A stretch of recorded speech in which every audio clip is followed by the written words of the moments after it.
নমস্কার বন্ধুরা, কেমন আছেন সবাই? আমি আজকে শুরু করতে চলেছি সুন্দরীর মনের কথা অনুষ্ঠান। আজকে আমাদের মধ্যে উপস্থিত আছে ইতু মিশ্র। ইতু মিশ্র শ্যামনগরে থাকে। বাদ বাকিটা ইতুর কাছ থেকে শুনে নেব। নমস্কার, আমি ইতু মিশ্র বলছি, শ্যামনগর নেহরু মার্কেট প্রগতি সংঘ ক্লাবের থেকে বলেছি। তো শুনে নিলে ইতু মিশ্রর অ্যাড্রেস। তো আজকে ইতু মিশ্রর থেকে শুনে নেব আমরা ইতু মিশ্রর মনের কথা। তো জানো আমার এই চ্যানেলটা সুখ দুঃখ নিয়েই চ্যানেল। তো আজকে সুখের কথাও শুনবো ইতুর কাছ থেকে, তেমনি ইতুর দুঃখের কথাও আমরা সবাই ভাগ করে নেব। তো ইতু, আমরা তো জানো, তোমাকে তো আগেই বলেছি যে আমার এই চ্যানেলটা মনের কথা নিয়ে অনুষ্ঠানটা সবারই, যার কাছেই যাচ্ছি তার কাছেই শুনছি খালি সুখের কথা আর দুঃখের কথা। তো আর সেই তোমরা কি করে রোজগার করো, তোমাদের যে কাজের যে অ্যাক্টিভিটিটা সেগুলো আমরা শুনবো। কে কীরকম রোজগার করে, কি বসে থাকে কি না, শুধু হাউস ওয়াইফ যে রান্নাবান্না করলাম সেটাই কিনা, বা ওয়ার্কিং ওম্যান কিনা যে শুধু না আমরা কাজও করি, যেমন ঘরে আমরা যেমন থাকি তেমনি বাইরের কাজও আমরা সামলাই। তো সেরকমভাবেই আমরা ইতুর কাছ থেকে শুনে নেব ইতুর মনের কথা। তো ইতু, তুমি এবার বলো যে তোমার যে এই যে লাইফটা একটা, তো এই লাইফের মধ্যে তো তোমার সুখ আছে, দুঃখ আছে, তারপরে যে তুমি যে কাজগুলো করো সেই সব সংসারের যেগুলো আছে সেগুলো ছোট ছোট কত কাজের ব্যাপার, সেগুলো একটু তুমি আমার দর্শক বন্ধুদের বলে দাও। দর্শক বন্ধুরা শুনুক, আমিও শুনি। প্রথমেই তুমি তোমার সুখের কথাটা বলো, যে এমন একটা সুখের কথা বলো যে তোমার এই পর্যন্ত যে লাইফ, মানে তুমি সবচেয়ে সুখী হয়েছে যে এমন একটা ঘটনা বলো যে ওইটার জন্যই তুমি মানে একটাই চিন্তা করো যে ওই সময় আমি খুব সুখে ছিলাম। হ্যাঁ, আমার যখন বিয়ে হয়ে যায় আমি তখন খুব সুখে ছিলাম। আমি ওকে পেয়ে আমার খুব জীবনে এত আনন্দ পেয়েছি। ও খুব আমার মনের সাথে মন মিলে আছে। ওকে আমি খুব মনের মতো পেয়েছি, একটা হাজবেন্ড যেটা বলে সেটা, যার সঙ্গে আমি সবকিছু শেয়ার করতে পারি, ভাগ করতে পারি, দুঃখ সুখে। ও আমার খুব পাশে থাকে, খুব হেল্প করে সবকিছুর মধ্যে দিয়ে। ওকে মানে তোমার সুখটা মানে ধারাবাহিক সুখ, মানে এর মধ্যে স্পেশাল কিছু নেই যে মানে স্পেশাল, প্রত্যেকটা দিনই তোমার কাছে স্পেশাল। তো হাজবেন্ড তোমার খুব সাথে দেয়। তো আর একটা কথা নিশ্চয়ই সবার জানতে ইচ্ছে করছে তোমাদের, যে এর কি লাভ ম্যারেজ না অ্যারেঞ্জ ম্যারেজ? বাবা দেখো, অ্যারেঞ্জ ম্যারেজে কত কিছু করছে হাজবেন্ড, বাপরে বাপ। তুমি তাহলে খুব ভাগ্যবতী বলো। খুব ভালো।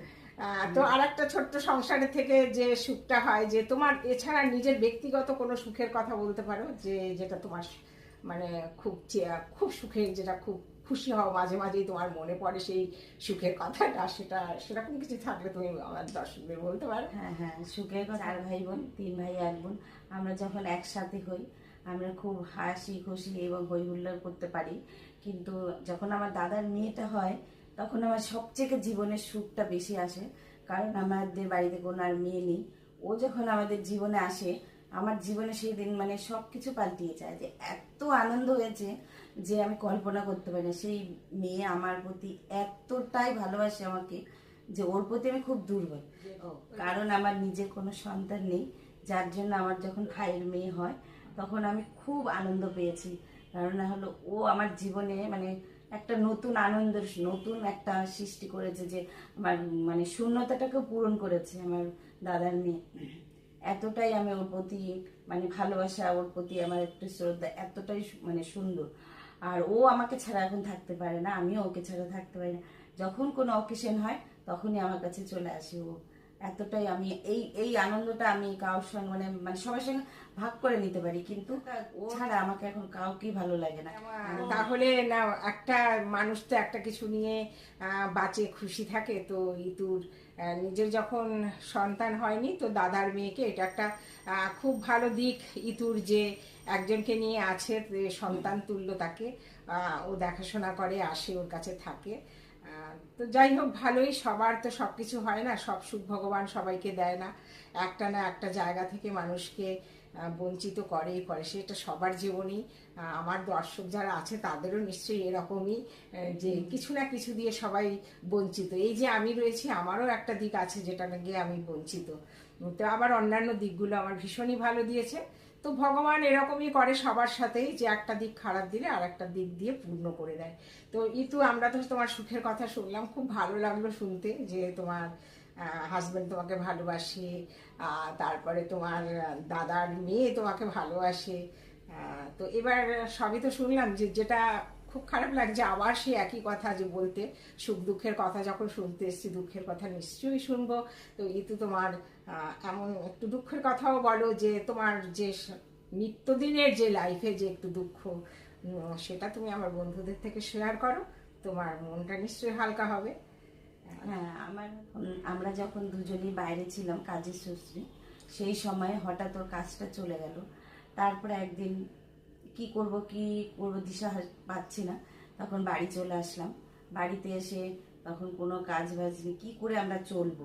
তারপরে ও আমাদের পাশে বাড়ি এক ননদ বলল যে তুমি তো কাজ, যখন হাতের কাজ পারো তাহলে তুমি সেলাইটা নিয়ে করো না। তারপরে আমি বললাম যে ঠিক আছে।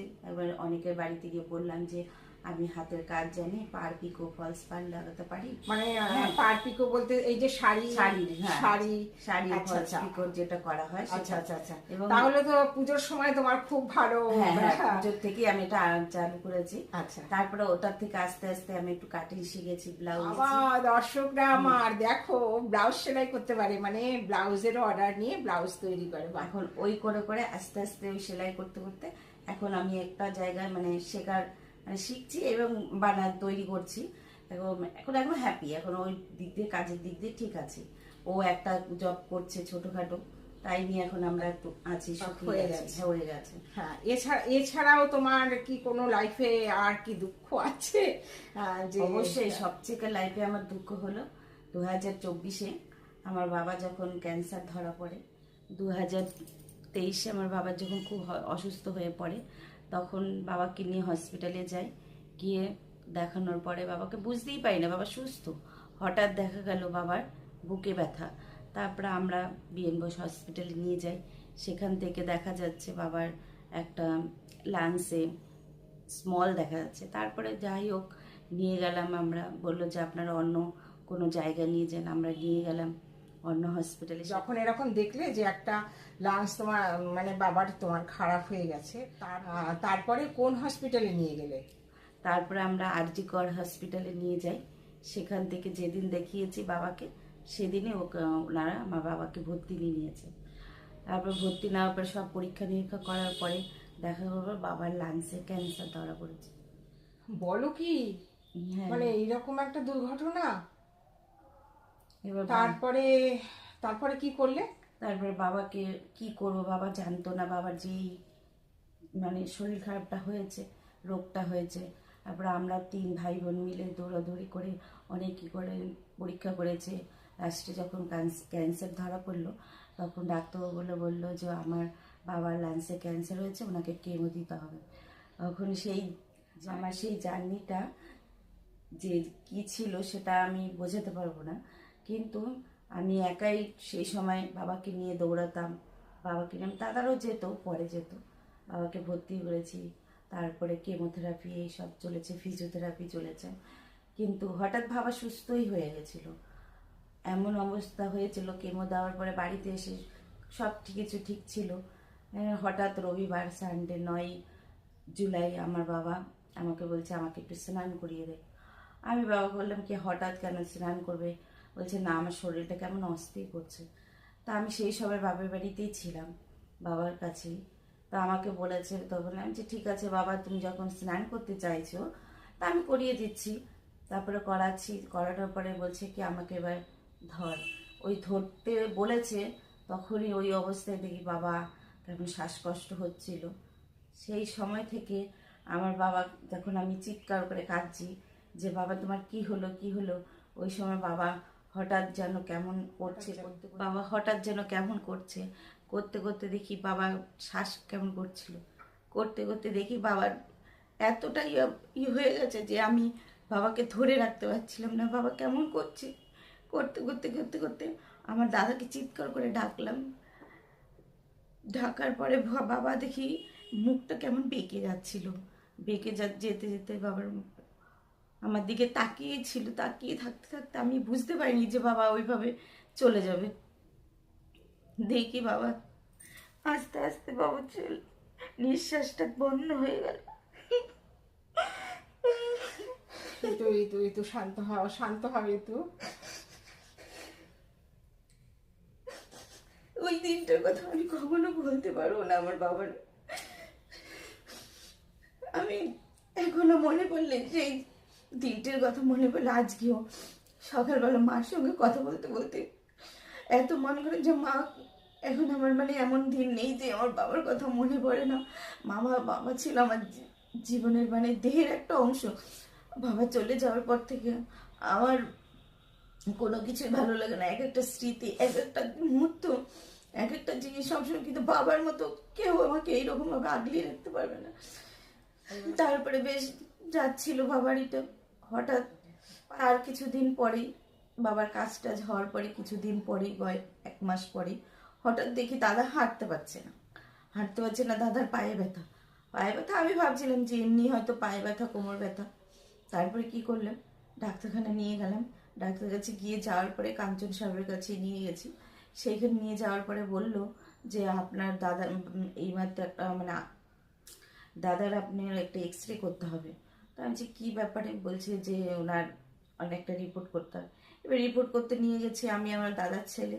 নিয়ে যাওয়ার পরে সাথে সাথে রিপোর্টটা, দুদিন পরেই রিপোর্টটা আসলো। এসে বলছে আপনার দাদারও ক্যান্সার হয়েছে। আমি সেই মুহূর্তে আমি সেন্সলেস হয়ে গেছিলাম হসপিটাল। ইস বাপরে, আমার দাদার এরকম হয়েছে। তার 15 দিন যেতে না যেতে আমার মেজো ভাইয়েরও হঠাৎ দেখে অসুস্থ। দাদা ভাই বলে কি দিদি আমার দেখ তো দাদার ওরকম হয়েছে, দেখ আমারও এরকম করছে। আমি বলে তাহলে ডাক্তার দেখা। যখন ডাক্তার দেখিয়ে এসছে, দাদার ভাইয়ের যখন আলট্রাসোনোগ্রাফি করি, তার ভাইয়েরও দেখি একই সেম রোগে ধরা পড়েছে। আমি সেই দিন থেকে আমার জীবনে আমার ওই ভাই সেই জীবনের যে মানে দুঃখটা মানে মানে একটা স্বপ্নানি করতে করতে আমার 2 ভাইয়ের আবার একই কেসে হয়েছে। তা আমার জীবনের সুখ থেকে এখন আমি দুঃখটাই বেশি। সত্যি আমি ভাইয়ের এখন একটা মেয়ে আছে, তাকে মুখের দিকে তাকানো যায় না। তাকে ভাইয়ের এত কষ্ট, মেয়েটার দিকে তাকানো যায় না। ছোট্ট একটা মেয়ে 8 বছর, 8 বছর। আর একটা ভাইয়ের, ছোট ভাইয়ের ছেলে এইবার মাধ্যমিক দিল। ও তাও ও একটু বড় আছে। ও একটু বড়। আহারে, আমি কি বলবো, দুজনেরই এখন তাহলে ট্রিটমেন্ট চলছে? দুজনেরই ট্রিটমেন্ট চলছে, আরজিকর হসপিটাল থেকেই চলছে। আচ্ছা, হ্যাঁ সেইখান থেকে নিয়ে যাচ্ছে, আমিও নিয়ে যাচ্ছি ভাইকে। তা আমার জীবনের সুখ থেকে আমার দুঃখটাই বেশি জীবনে, মানে এতটাই কষ্ট জানো যে এইরকম দুঃখ তাই বলে মানুষের হয় কখনো? মানে আমি জাস্ট ভাবতে পারছি না, একই বাড়িতে পর পর মানে 3 জন এরকম পেশেন্ট, একটা মানে যার হয় সে জানে। মানে এই দুঃখের কোনো ভাগ নেই, কেউ কোনো ভাগ নিতে পারবে না এই দুঃখ। মানে সান্ত্বনা দিয়েও কোনো লাঘব হবে না। এই নিত্যদিনের দুঃখ হয়ে রয়েছে, একটা রোজকার প্রত্যেকটা মুহূর্তের দুঃখ। মা তো বেঁচে আছে বলো? হ্যাঁ মা বেঁচে আছে। তোমার মা সব জানে? মা সবই জানে। মাকে আমি নিয়ে যাচ্ছি, মারও হার্টের প্রবলেম ধরা পড়ে গেছে। মা এটা নিচে সহ্য করতে পারছে না। সত্যি মানে বোঝাতে পারবো না মায়ের উপরে কি যাচ্ছে। বুঝতে পারছি, যার সন্তানের ওরকম হয় সেই মায়ের কি অবস্থা, বাপ রে বাপ। এখন আমাদের মানে বাড়ির পরিস্থিতি খুবই খারাপ। এই অবস্থায় চিকিৎসার জন্য প্রচুর টাকার প্রয়োজন। তারা ভাইরা কিছুই করতে পারে না, কি করে চলবে এখন সেটা নিয়ে আমরা মানে ভীষণ। স্বাভাবিক, ভাইরা কি করবে আর এই অবস্থায়? বা মেয়েটাকে কি করে মানুষ করব সেটাই চিন্তা করছি। সত্যি খুব করুণ অবস্থা, মানে বিভৎস বাজে অবস্থা, একদমই বাজে অবস্থা। ভগবান এরকম করে? একই বাড়িতে পুরো 3 জনের এরকম পেশেন্ট, সেই বাড়ির অবস্থা কি বন্ধুরা? মানে আমি ঠিক নিতে পারছি না এতটা দুঃখ, খুবই কষ্ট হচ্ছে। যাই হোক ইতু, তোমাকে তো সামলাতেই হবে এখন। মনে হয় তুমি সেই বাড়ির একটা কাণ্ডারি হয়েছো যে সবাইকে সামলে চলছো। তো তোমাকে তো ওই বাড়িতেও খুবই যেতে হয়। হ্যাঁ, আর তার মানে তোমার এই শ্বশুর বাড়ি আর বাপের বাড়ি পুরো ডেলি প্যাসেঞ্জারই হচ্ছে। হ্যাঁ, এই তো ভাইকে নিয়ে যাব 9 তারিখে আমার আবার 9 ডাক্তারের তারিখে date। ডেট পড়েছে, সেখানে নিয়ে যেতে হবে। একা একা ভাইয়ের বউ পারে না, তা আমার না, তো না, একজনকে যেতে তো- হয়, হ্যাঁ, কারণ যেহেতু যেতেই হবে। ওর পাশে তো দাঁড়াতে হয়। আর আমি পারবো, মানে ওকে ছাড়া ভাবতেই পারি না, ভাইদের ছাড়া। সব সময় ওদের পাশে আছি, যতদিন পারবো ওদের কাছেই থাকবো। সবাই আর মেয়েটা ছোট, ছেলেটাও বড়, কিন্তু ছেলের থেকে মেয়েটার জন্য কষ্ট হয় বেশি। হ্যাঁ, এই সময় তো তোমাকেই সাপোর্ট দিতে হবে, কারণ ওই বাড়িতে আর আছে কে? না, হ্যাঁ, ওই বাড়িতে তুমি তো একমাত্র এখন কাণ্ডারি হয়ে রয়েছে, তোমাকে তো দেখতেই হবে। তো বন্ধুরা, এই ইতুর দুঃখ ভাগ করার মতো নয়। আর এই মনের যে ওর দুঃখ, সেই মনের ব্যথা বললে লাঘব হবে, কষ্ট কম হবে, এখানে মনে হয় সেটাও হবে না। কারণ এই যন্ত্রণার আর ভাগ হবে না। যন্ত্রণার কথা বললেও সেই যন্ত্রণা লাঘব হবে না। এই যন্ত্রণা মানে এক্ষুনি বললো, এক্ষুনি তো কান্নাকাটি করলো, হয়তো আমি আবার চলে গেলে পরে আবার সে কান্নাকাটি শুরু করবে, স্বাভাবিকভাবে এটা হবেই। দুটো ভাই, একটা বাবা, তাদের বাড়ির কি অবস্থা। তো যাই হোক কিন্তু খুব কষ্ট লাগলো তোমার দুঃখের কথা শুনে। আমি এত কাজ করলাম, কিন্তু এরকম দুঃখ আমি একজনকেও আমি শুনিনি। দুঃখর মধ্যেও, সে আনন্দের মধ্যেও সেই দুঃখটা একটা আলাদা, ওই রকম তো হামেশা সবারই ওরকম দুঃখ থাকে, কিন্তু তোমার দুঃখের সাথে তো কারোর সাথেই মিল খুঁজে পাচ্ছি না। তোমাকে সান্ত্বনা দেওয়ার ভাষাও আমার নেই। বন্ধুরা, ইতুর জন্য প্রার্থনা করো, ইতুর ভাইয়েরা যেন সুস্থ হয়ে যায়। আজকাল তো কত ট্রিটমেন্ট বেরিয়েছে, আশা করি ভালো হয়ে যাবে। আমিও প্রার্থনা করি ইতুর ভাইরা ভালো হয়ে যাক, ভালো থাকুক।